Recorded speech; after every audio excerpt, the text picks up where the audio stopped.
Hello बच्चों, चलिए प्रश्न को पढ़ते हैं और समझते हैं। उस समतल का समीकरण ज्ञात कीजिए जो बिंदु 1, 2, 3 से होकर जाता है तथा अक्षों से समान अंतःखंड काटता है।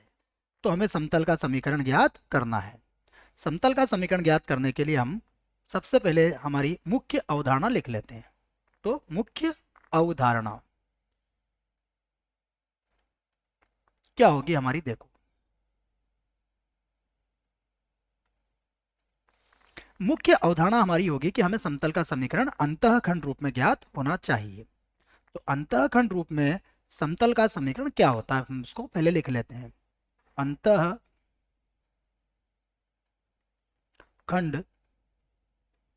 रूप में समतल का समीकरण।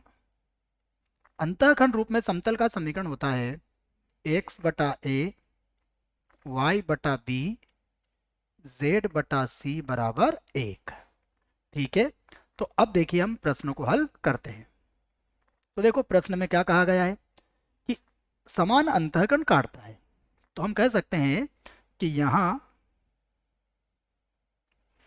अंतःखंड जो है हमारे पास वो बराबर है। तो यहाँ a बराबर b बराबर c है। ठीक है प्यारे बच्चों, है। तब समतल का समीकरण, तब माना समतल का समीकरण।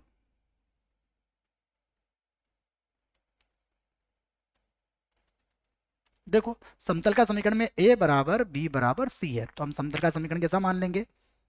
x बटा a, y बटा a, z बटा a बराबर 1। ये हम समतल का समीकरण मान लेंगे। इसको हम समीकरण 1 बना देते हैं। अब देखो प्रश्न में क्या कहा गया है कि यह समतल कहाँ से गुजरता है? 1, 2, 3 से गुजरता है।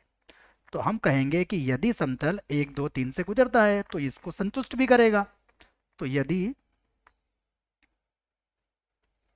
समतल बिंदु 1, 2, 3 से गुजरता है तब देखो समीकरण को संतुष्ट करेगा। तो देखो समीकरण में x का मान हम कितना रख देंगे? 1। तो ये हो जाएगा 1 बटा ए। y का मान रख देंगे 2, तो 2 बटा बी।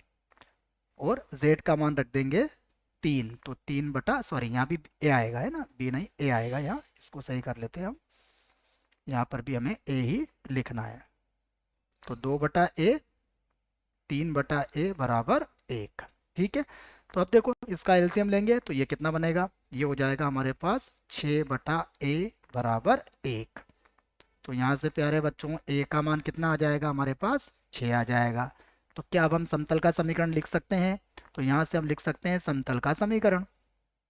समतल का समीकरण देखो क्या होगा?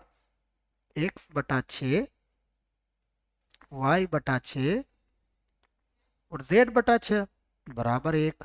इसी को हम ऐसा भी लिख सकते हैं, इसको लिख सकते हैं हम x plus Y plus Z minus 6 बराबर 0।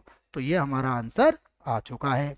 आशा करता हूँ आपको इस प्रश्न का उत्तर समझ में आया होगा। धन्यवाद।